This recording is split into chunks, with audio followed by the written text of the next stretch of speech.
How's bocce ball going?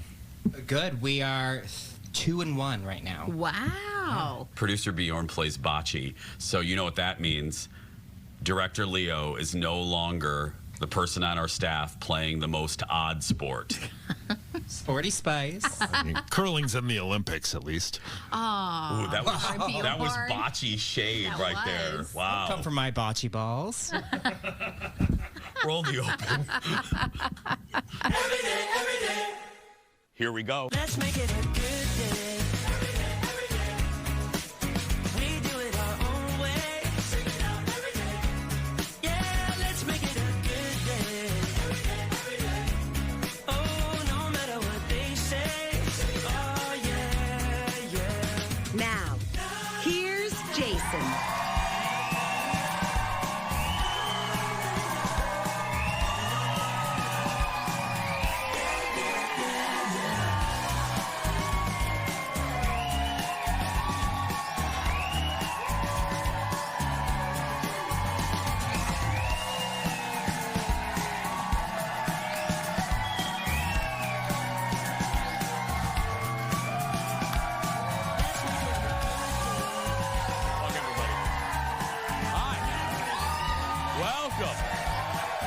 Welcome to the show. Thank you. Welcome back. I missed you. Welcome back, everybody. Welcome to the show. Thank you.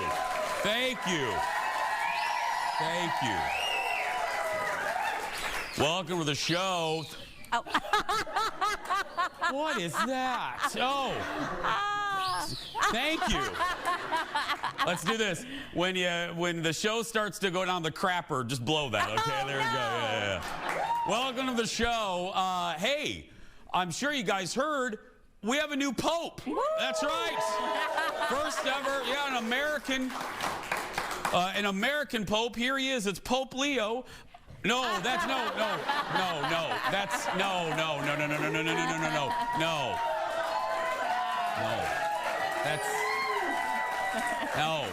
That's Director Leo. Right, That's not Pope Leo.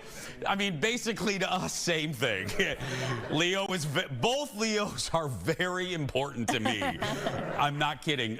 When it was announced yesterday, I was at Menards, and I know. It's a whole new world for me. I'm at Menards, and we have a show text chain, and we all we're all sending each other photoshopped photos of Director Leo in Pope hats. Yeah.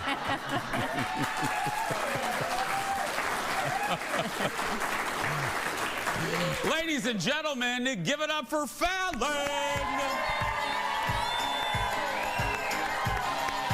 was no good transition for you.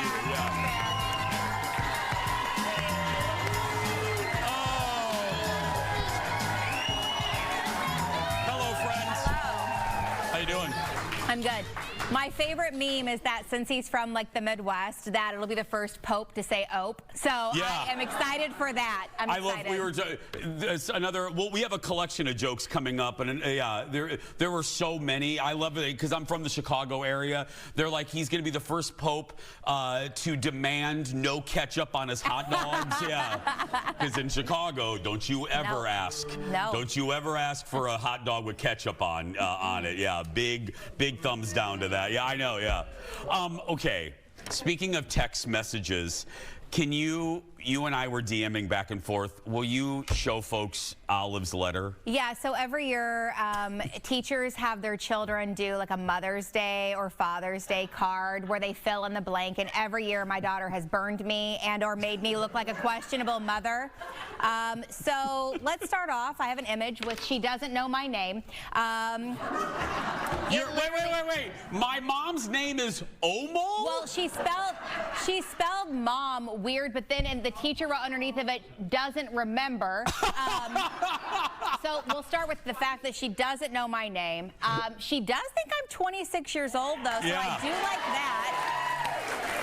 Wait, and audience, you can imagine my response to that one to Fallon. Yeah. She always says, "Honey, go out and play." Have you ever said that to her? No, I don't. I mean, I've been like, go. Yeah, I mean, I'm sure I've told her to go do something, but I don't often say, honey, go play. Yeah. Also, she said if she had $1 million, she would buy 2 Squishmallows for us to each have one. It all turned into how she was angling for Squishmallows, by the way. The rest of it was about that, and she made me a Mother's Day gift, which is a picture frame of her, and she's like, where do you want to put it? I said, well, I guess my bedroom, if that's okay. And she said, well, I'd prefer to put it in my bedroom. So basically, yeah. Fallon, what I'm hearing from you is Mother's Day is really about Olive. Yes. Yeah. She is very much like me. I've always been a 1, 2, 3 eyes on me kind of person. Yeah. That is her motto as well. I love that. Yeah. What's my mom's name? Omo. Yeah. I'm gonna change your contact name to that in my phone. You're gonna forget it and be like, who's calling Who's me? Omo? Why is Omo calling me? I don't know. Yeah. It's weird, but yeah, she's done some like rough ones to me in the past. I did like she said my favorite food was salad. I'm like, all right. Thanks. She didn't put Chinese buffet. Yeah. Dude,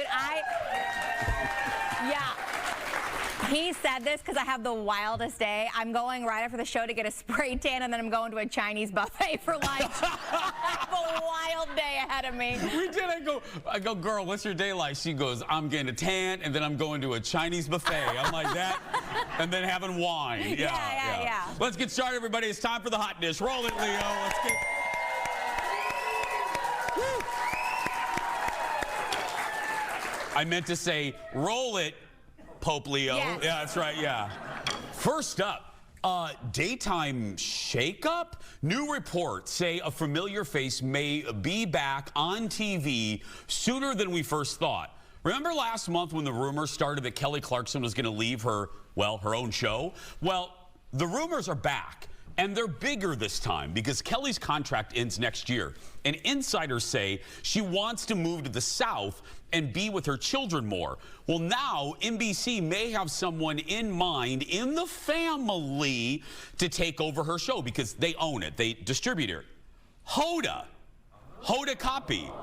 Just a few months ago, Hoda left her job as co-anchor of the Today Show. Ding, ding, dong. And reports are she's on the short list of potential replacements for Kelly. Keep in mind, though, these are rumors, but they're coming from some pretty reputable sources. We don't know, though, if Hoda actually wants the job. This is what I thought. This is the only thing that rings false to me. One of the reasons Hoda said she was going to leave the Today Show is she wanted to spend more time with her family, and she didn't want that Today Show schedule. Hoda, got news for you. A daily talk show is a grind. You know what I mean? And I love it. I'm very blessed. I'm not complaining. I'm making a joke, but all joking aside, a show on that level, that's way more work. Because it's you. The Today Show, you have co-anchors and you have people making muffins, and then you toss to the White House, and if it's the Hoda Kobt show, it's on you. Oh, I was trying to think about that too. I mean, obviously the hours, I don't know what the hours are, but it wouldn't be early morning. True. Necessarily. True. She clearly misses the breakfast, get the kids ready, drop them off at school schedule. So I don't know if this would allow her to have that portion. Because once the kids are at school, then she would be fine. But she was missing that before. Yeah. So I can see where maybe this schedule would work better. Still be a lot of work, but it'd be recording or happening while the kids were in school. True. So then it might work. And Kelly Lee Ripa has been managing to do it for all the, not managing, but she does it. And it's a similar, taped in New York. And I don't know. Up next, I mentioned the new Pope earlier. The late night hosts all had a little fun with the fact that the new Pope, as I said, grew up in Chicago. We put together a little montage. Look at this. The Catholic Church today elected a new pope, a 69-year-old American cardinal named Robert Prevost, who was born in Chicago, so that white smoke might have just been from the brats on the grill. Yeah, the new pope is actually from Chicago. And of course, NBC wasted no time. There it is. It's happening. Coming this fall. Coming this fall. People are excited about the Pope being from Chicago because it means, yeah, I love that. It means we're one step closer to deep dish communion wafers. Yeah. This means officially I can no longer imitate the Pope using an Italian accent. From now on, the Pope's gonna sound like this. Hey there, it's your buddy Leo. The deep dish papa. Just talk to God, and not even he can help the White Sox. Sorry. First order of business, I will be canonizing Michael Jordan. Now, let's end by saying, da prayers. Those are good. So good. So good. So good. I love it. I love it. The Chicago Pope, they have every spinoff ever. I'd watch it. They I'd watch do. it, yeah. Do you watch any of those Chicago shows? Absolutely not, no. Yeah, yeah. They're all renewed. They all just got renewed. There's Good for Chicago them. Fire, Police, Water Treatment Facility, Post Office. There's so many of those Chicago shows. You know there's real drama in a water treatment facility, for sure. I would watch that one. I would watch Me that. too, yeah. I did a field trip there in Michigan City. You know how you have, you always have your standard field trips in elementary school? Yeah. I was like, oh, great. Wonderful. I get to see how water's treated. Oh, yeah. so boring. Then they took us to like a colonial village. Yeah, I think everyone has to do that. And we both grew up in I've Indiana. done that. Did you go to the same? I wonder if we went to the same one. It's very possible. We also went to the Budweiser factory. Yeah. It's Indiana, Yeah. people. It's Indiana. We drove to St. Louis, and my teacher drank the free beer at the end. Yeah. Yeah. All we got were the pretzels. Yeah. Come on, kids. We're going to Anheuser-Busch. It was cool. Yeah. We did that. We went to the Ford plant. Really? Yeah, well, my teacher, Mr. Creech, loved Fords, so we went and saw that. And obviously he loved Bud. Yeah. Different teacher. Different teacher, yeah. More Hotdish when we come back. Back in a moment, everybody. Is that true? Science Club field trip. We did Budweiser. Welcome back. We're glad you're here, everybody. Thanks for watching us, man. We appreciate it. Tell your friends, your neighbors. Why not? Put it on the next door app. Put it on the next door app. Yeah. Hey, Mother's Day is Sunday. Hi, Dar. Love ya. See ya. Yeah, that's right. I'm a great son. I'm taking my mom to a ball game when it's going to be 115 degrees outside. Yeah. Sorry. Jimmy Kimmel's wife. Oh, you're going to love this. Come back to the TV. Jimmy Kimmel's wife, you know, she's a producer on the show too, Molly, had a great idea on what husbands can get their wives. She pushed Jimmy out of the way, took over his monologue Thursday night to explain using staff members as examples. Watch this. I'm Jimmy's wife, Molly, and I have the perfect gift idea for your wife. Something every mom will appreciate, and it's free. Dads are great at a lot of things, like taking out the trash and singing yacht rock on the toilet and whatever HDMI is. But for most of you, taking good photos of us is really not your area of strength. Here are some examples. This is from our producer, Hera. This is how she took a photo of her husband with their daughter on her first day of school. And this is how he took hers. No head, headless Hera. Here's the thing, we're good on candles and slippers and robes, we're good. What we really want for Mother's Day is for you to take a not terrible photo of us. This is Maggie from our social media department. Kid looks cute. Maggie looks like she's about to throw up. But at least you got her face in the picture, unlike this, or this, or this. Come on, how is it possible you can shoot everyone in Fortnite and not your wife?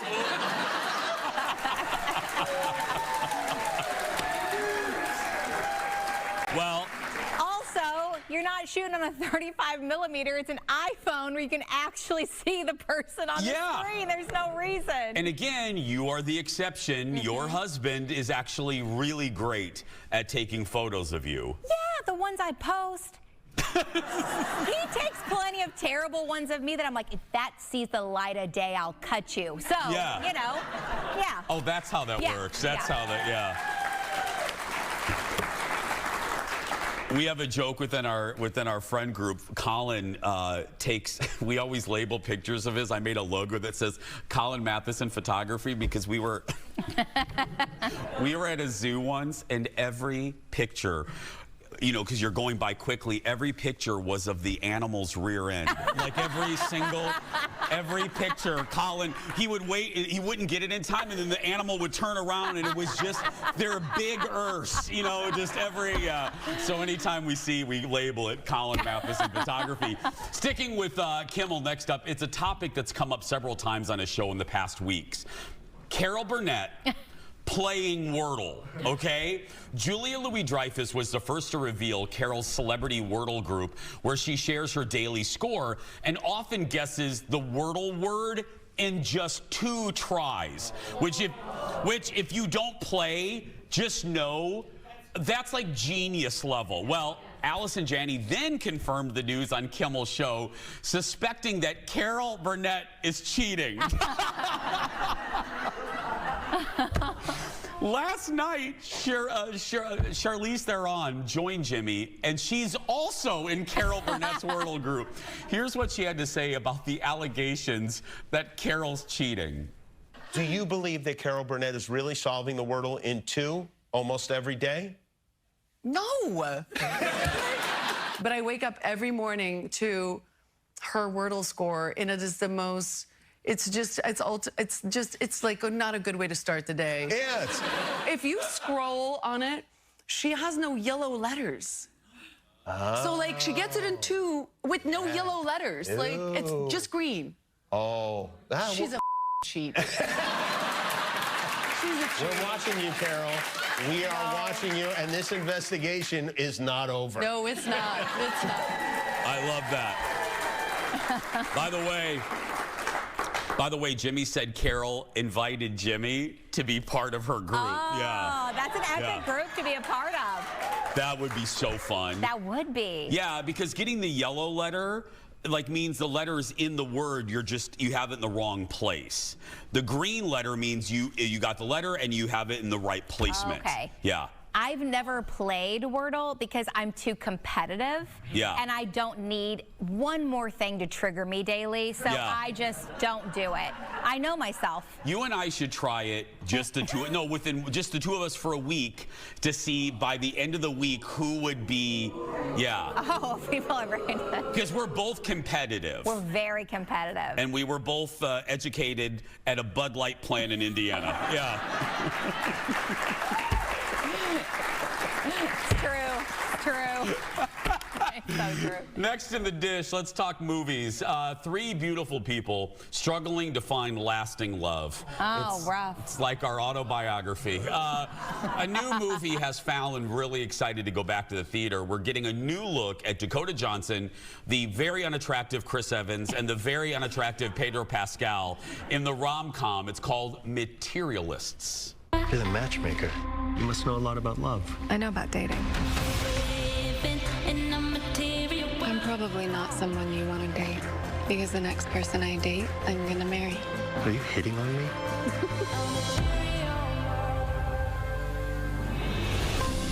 This summer, definitely didn't expect to run into you. You're the same as always. I was hoping you'd say I was different. Why? Guess then I wouldn't be the guy that lost you. From Academy Award-nominated director Celine Song. You make me feel valuable. You are valuable. Comes a modern take on what true love is really worth. When you love someone, it'll be easy. No math. Not gonna marry him, are you? Dakota Johnson, Chris Evans, and Pedro Pascal are Materialists. And I am a material girl. Oh, I love a rom-com. That's an old school trailer right there. I love the voiceover. Anyway, Johnson plays a matchmaker trying to decide between her struggling ex-boyfriend, Chris Evans, and a charming billionaire, Pedro Pascal. What a hard choice. Yeah. Gee, I wonder what we would pick. It's written and directed by the woman behind, you heard the announcer, the Oscar-nominated movie Past Lives, and it'll hit theaters June 13th. You got me excited. I had never heard of this. You brought it to the show. You're like, we gotta talk about this. That's so my cup of tea. Me too. It's also an A24 film, and I really like most of what they do. Although a lot of their films have a weird twist, I don't think this one does. Jeff and I are so heartless. We're like, oh, she's gonna pick Chris Evans, the guy who has no money. It's so lame. We're like, don't pick him. Pick Pedro. Pick the billionaire. What are you, nuts? He also, in the preview, by the way, Pedro also looks like a good guy. He's not like a jerk, you know, in the holiday movies where he's like too busy with business, you know? You don't know. I don't know, but I'm like, God, don't choose the guy who has like 4 roommates. Go with the guy that has his own place. Why, Dakota? I think it's only 3 roommates. Doesn't matter. Oh my gosh, no. But isn't it win-win? I mean, it's like no. She will pick Chris Evans, guaranteed, and she's gonna regret it later. She's gonna be like, oh, he's hot. Chris Evans can get a good job. Cool. Well, then do it. Then do it. Up next. Maybe he'll work. I don't know. Stars, they're just like us. Next in the dish. Well, some of them are. A pair of famous faces shared videos this week featuring their kitchens. And while one is earning praise for how normal her kitchen is, another is proving just how unbelievably over the top she is. We begin with that one. Khloe Kardashian. On her YouTube page, Khloe gave a tour of her famous pantry, which is bigger than some studio apartments. As you can see, look at this. Look closely, everybody. All of her snacks are carefully organized in glass jars, and there are labels on everything. Someone is even carefully stacking her crackers and cookies in the jar. Khloe said the pantry gives her a cozy farmer's market vibe. It's funny. That is giving Sleeping with the Enemy vibes to me. That's an early 90s reference. If you get it, 100 points. Now, does your pantry look like that? No, it's terrible. It's so bad. But you like Khloe. I do like Khloe. I think everyone has their thing. So, and hers has always been that pantry. Like for years, her pantries have been like that. So I think she's like a very type A person, which is fine. It's just not my style. I'm like, it's chaotic everywhere. Yeah. But I got to tell you, I know we'll get to the other one, but if you, I don't care if I had, and I think we could characterize the Kardashians have what I call sick money. Yes. Like you know what I mean? Just crazy money. Even if I had sick money, I could never imagine asking Mary, my housekeeper, you know, because you know she has a housekeeper. Mary, could you stack my Ritz crackers? You know what I mean? I would feel horrible about that. Like, well, yeah, Khloe's not stacking her Ritz crackers. It's Mary. She says she is. She's not. It's Mary. She says she's stacking her own crackers. I would never. My mom would slap the crap out of me, you know? No, she would. Okay, now a celebrity who actually has a kitchen that looks like ours. Sex and the City star Cynthia Nixon. Look at that, yeah. Now she's showing how she makes coffee on her Instagram page. And look what a mess this place is. People are loving it because her kitchen is normal. Look at that. She has no room for storage. No, look at all the empty vases. That's relatable. Pans hanging on the wall, dishes piled up in a strainer. It looks like ours. Commenters even love that she has a giant bottle of that fake lemon juice. And look at that. And then a mess of brooms stacked up behind her. You know? Now we're talking. Now that's, you know. Now, I'm a little neat. Like, my kitchen is somewhere in the middle of that. What? You're closer to Khloe. Your kitchen.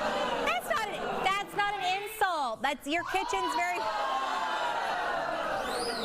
Your kitchen. Your kitchen is very clean. It's very clean. Not a word, Aaron. Not a word. All my friends are turning against me on the staff. They're just saying you're organized. I do. We do keep a nice kitchen. Yeah. Well, we have to. The gays, they report it to home office if we don't. Yeah. We get a little violation. Oh, it's like an HOA? Yeah, it is. Yeah, it's a little gay away. Yeah. We'll be right back. Back in a moment. Oh, wait.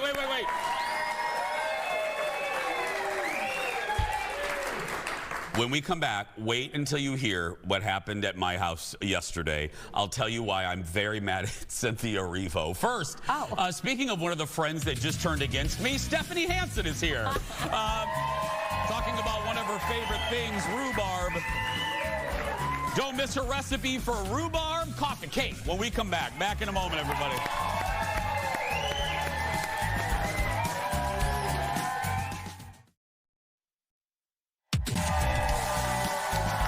Welcome back.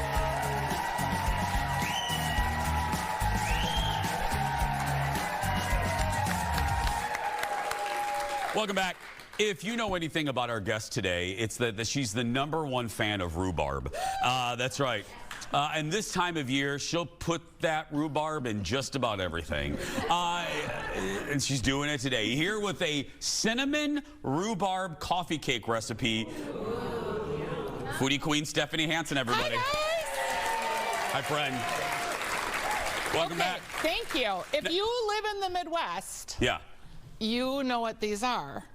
Okay, first of all, we were talking about this in the break. That looks like something from Clash of the Titans. I know. That's the girthiest rhubarb I've ever seen in my life. It's a very healthy plant. Yeah. So in the Midwest, in zone 3 and 4.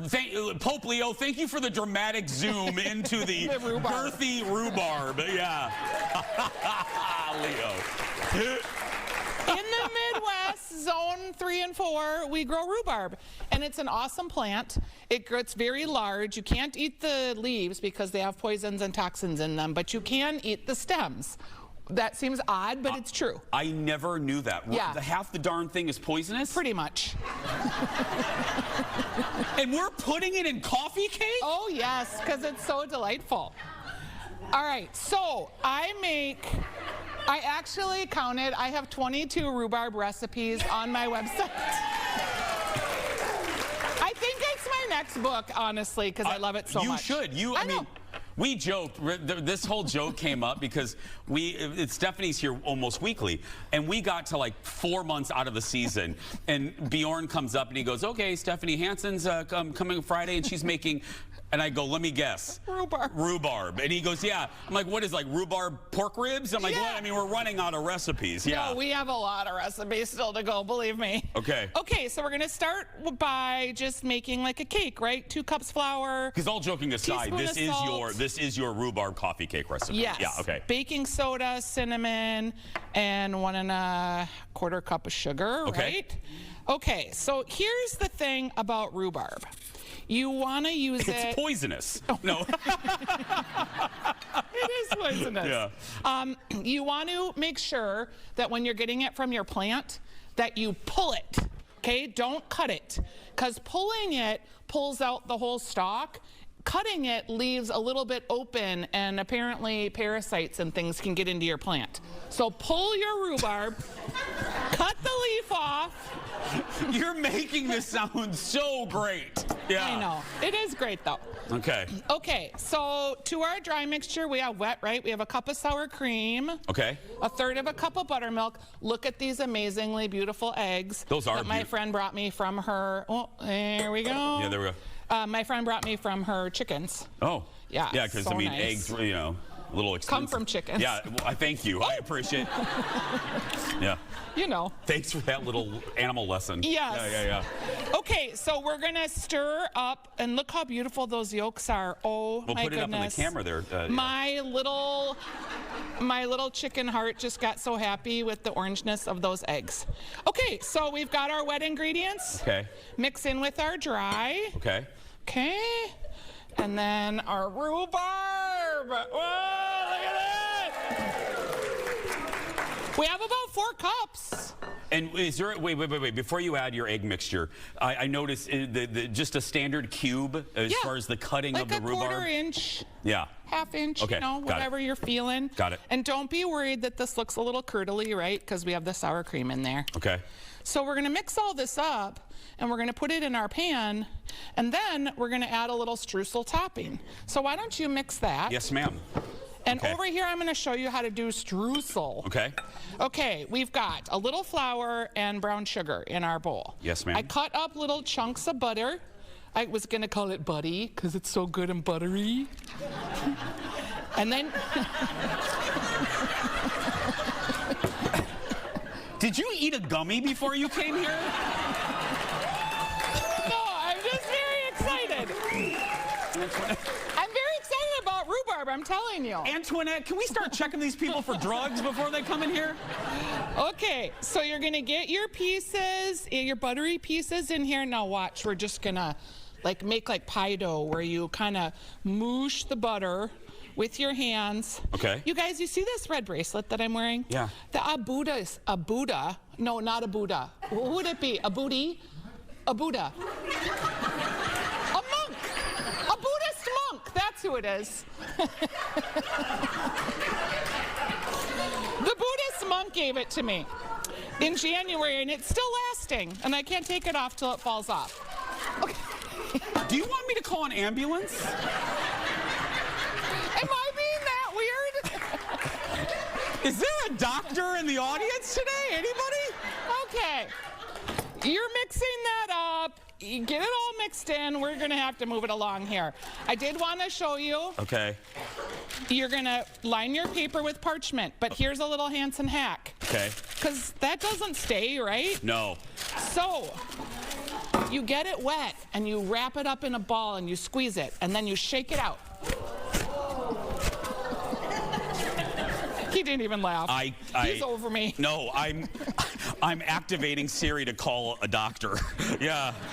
Here's what we're going to do. We're going to take a break. When we come back, we're going to finish this, and Stephanie has some more ideas, and we're going to get her a little bit of help. We'll be right back. Back in a moment. Oh, look, you're making that right. Perfect. Got it.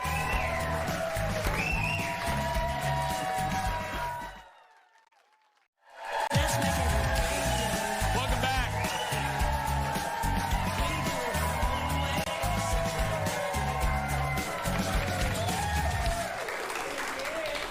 If you were worried, don't worry. There was a psychologist in the audience, and we did a quick psychological exam of Hansen during that commercial break. She's great. She's good. Okay. Okay, so we put our cake in our pan, and we're just topping it with our streusel. Yeah.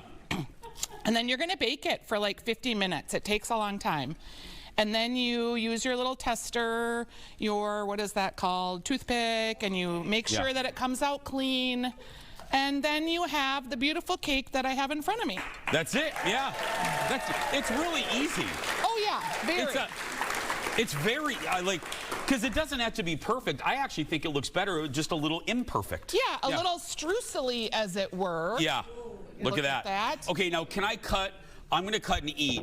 Now, if you don't want to make this, you have, I love this. You have other ideas for Mom, depending on what she likes. Yeah, because all moms are a little different, right? Yeah. My mom was a little crazy. I'm sure you're shocked. She was a little nutty.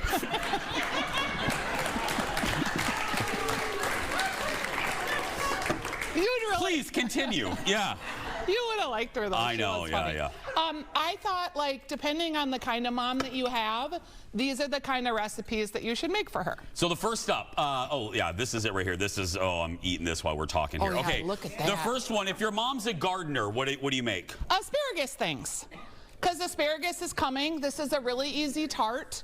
And you just lay the asparagus down. There's a little bit of Boursin cheese on the bottom. It's quite delightful. You made this on the show. I know. It's a great one. And it's really, really good. Yeah, and it's easy to make because you just use puff pastry. How about if your mom's an angler? Okay, then you want to make this walleye. Ooh, we made this on Taste Buds. It was so good. It's just a walleye with a caper butter. In Minnesota, Mother's Day and the walleye fishing opener always coincide. I think it happens almost every year except like the 5th year. It's like Lent or something. But, so if you catch fish, you want to use the caper butter. I love you so much. Oh, by the way, stellar. Okay. Stellar. How about if your mom is like me and she likes the Real Housewives? Okay, you want to make her a French 75 because it's a little bougie. Yes. It's boozy and a little bougie, but also a little sophisticated, like a little brunchy cocktail. Has gin, a little simple syrup, a little lemon juice. That's my favorite cocktail right there. Can I tell you, Every time I drink one, I do think of you. I know, everyone does. It's amazing. I love it. It's your cocktail. Yeah, it sure is. How about if your mom loves a good crock pot? Okay, Sloppy Joe. But make also my cold pickle dip for the chips that go with it. Sloppy Joes, I made this recipe and I didn't realize people were obsessed with Sloppy Joes. Like that is, oh yeah. People really love a good loose meat sandwich. Yeah. So, yeah. How about if your mom loves brunch? If your mom loves brunch, a good egg bake, but like use fresh chives. You can make it gluten-free without any breadcrumbs because a lot of times they put stale bread cubes in egg bakes. You don't have to use ham. You can just use cheese, maybe some leeks. Make it a little lighter, a little fresher. And again, all these recipes are on stephaniesdish.com. And one more, how about if DIYers? Oh, I love this one. You can make your own homemade like chive butter or chive vinegar because chives are in season. So you just cut up your little chivies. Oh, you did this on the show too? Yes. You roll them into logs with the parchment paper and then freeze them. And when you're making scrambled eggs or you want a little butter, right now in Minnesota, the pansies and the little Johnny Jump Up purple flowers, you can eat those. You can put those in butter and it looks so cute on a muffin. Oh, okay, I lied, one more. If your mom does love rhubarb, another rhubarb thing. Oh my gosh, I literally have 21 recipes on my website for rhubarb, but my rhubarb custard bars are the #1 recipe on my site. Already like 1,000 people have clicked on it in the last month because it's rhubarb season. Yeah. And I don't know why, but I love the rhubarb and apparently you guys do too. They're custardy, they're ooey, they're gooey, they're a press-in shortbread crust, so they're easy. Oh. And they're delightful. And you want to use fresh rhubarb because the frozen tends to get a little soggy. So a little soggy. When it's rhubarb season, make rhubarb custard bars. It's like the first sign of spring. She's the best. Give it up for Stephanie Hansen, everybody. Go to stephaniesdish.com for all these recipes. And don't forget to watch her show, Taste Buds, on Fox Local. Search for Taste Buds and hit that like button. Give her 5 stars. We'll be right back. Back in a moment, everybody. That is really good. It's surprisingly good, isn't it? Yeah. And you even liked the rhubarb. Come back, everybody. Oh, that rhubarb was good. Story time. I have to tell you all what happened to me yesterday, and we're going to call this story "Why I'm Mad at Cynthia Erivo." Oh. Right there, yeah. Oh my gosh. The tan is different on that body. That was okay. a Photoshop. This is the only way that I'm a dude. Well, this is really the only kind of duty thing I am, and that is I'm techie and I love a good home entertainment system. I'm very proud of the fact that I'm kind of manly. When I hook up, I have hooked up many a home entertainment center for myself. Yes. I like movies. I get a surround sound system, so I moved into this house and I finally got around to setting up my beloved movie room with my surround sound system in my basement. I have spent way too much time wiring and moving it around and doing it. I've spent about a week, and I've been to a Best Buy in Minnetonka, Minnesota so many times, I'm pretty confident I'm on a security checklist. Because I keep forgetting crap, okay? So, again, I'm not exaggerating when I say a week, maybe 2 weeks, on my hands, wiring it. You know, the surround sound speakers, you got to wire all the way around because I don't want to bust into walls. Okay. Yesterday, I see the light at the end of the tunnel. Yes. I see the light, and I'm like, okay, today is going to be the day that I finally get this done. So, I'm wiring my final speakers. I have like 7 speakers, like the right, the center, anyway. And I get to my final speakers, and I plug it all in, and I'm like, and I almost start to cry, because I'm like, I did it. It's been a week. So I push back, and I'm like, okay, I'm gonna test the sound. And of course, like everybody else in this situation, I put on Knots Landing. So I... Yeah. Because, oh, hi, Alec Baldwin. Because I love the theme song, so I turned the volume, much to the dismay of my neighbors, to about 73, and I'm cranking the theme to Knots Landing to test my speakers. And I'm like, oh God, I'm in heaven. It sounds great. Okay, Leo, you can cut Knots Landing now. Anyway. So I'm like, okay, now I'm going to test it with a movie, you know, with actual surround sound, with, you know, with a good movie. Now, other than Star Wars, if you didn't know this, another good movie that takes advantage of surround is Wicked. And yeah, so of course, I put Wicked on, and I get to the scene at the end, the crescendo with Feeling Gravity, or Defying Gravity, where Cynthia Erivo flies up and her cape goes out, and she's like, ah, well, this.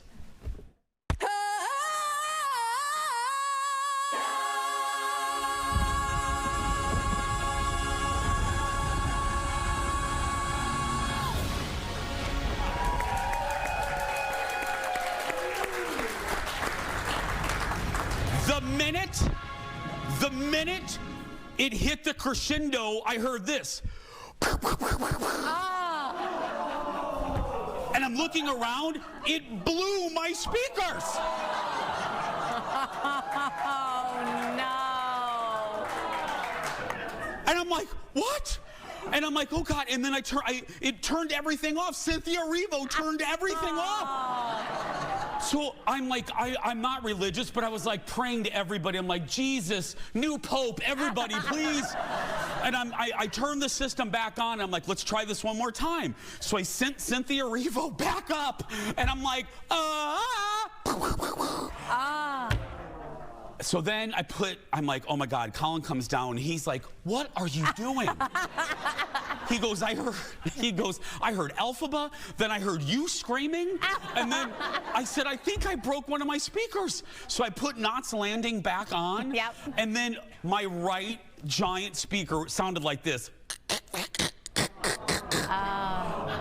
I start to cry.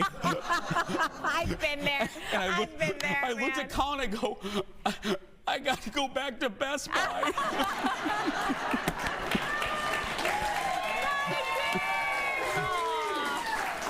And when I told Jeff this story this morning, he goes, that is the gayest story I've ever heard.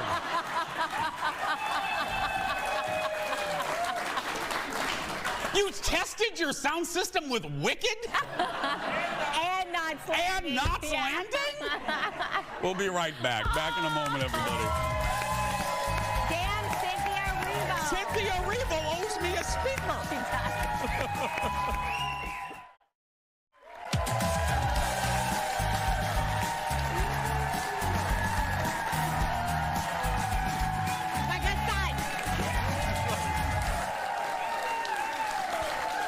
Welcome back, everybody.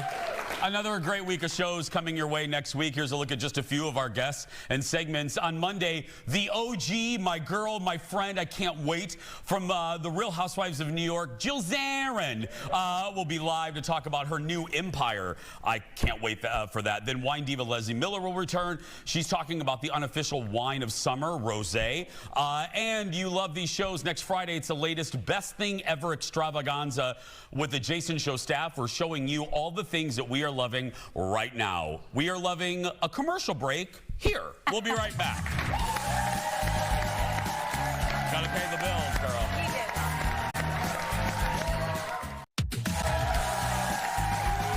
Welcome back, everybody.